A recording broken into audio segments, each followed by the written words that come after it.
Hello, my name is Carl Wierks. I'm a board-certified, fellowship-trained orthopedic surgeon practicing at West Michigan Orthopedics in Grand Rapids, Michigan. This is a brief video discussing hip dysplasia. Hip dysplasia is also known as acetabular dysplasia. The hip joint is a ball and socket joint, and the name of the hip socket is the acetabulum. Dysplasia refers to the acetabulum being too shallow, meaning it isn't deep enough to adequately stabilize the ball in the socket. Rarely does hip dysplasia actually result in hip dislocation, but it does allow for excess motion of the ball in the joint and edge loading of the ball on the edge of the socket and cartilage labrum. Excessive motion in the joint itself causes shear stress and subsequent delamination of the articular or weight-bearing cartilage. This delamination makes the cartilage peel away from the underlying bone, like lifting up the edge of a rug. This results in early arthritis of the joint.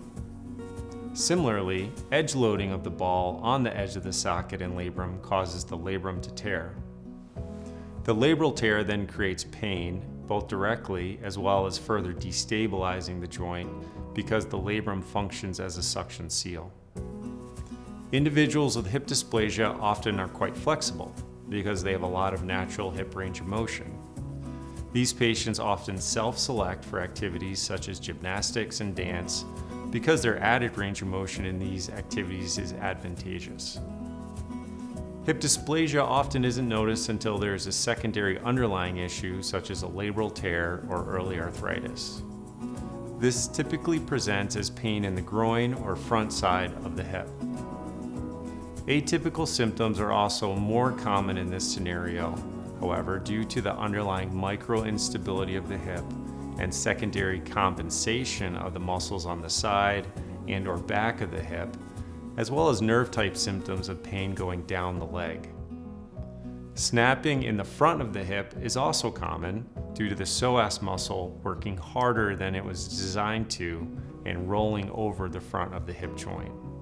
Diagnosis of the hip starts with an evaluation by a medical professional.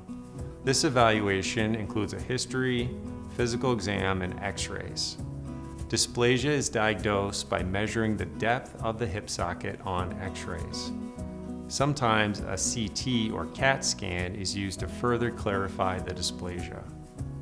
Initial treatments include physical therapy to strengthen the surrounding hip muscles and NSAIDs like ibuprofen for pain and inflammation. Surgical treatments for mild or borderline dysplasia include arthroscopic labral repair and tightening of the surrounding hip capsule, termed application.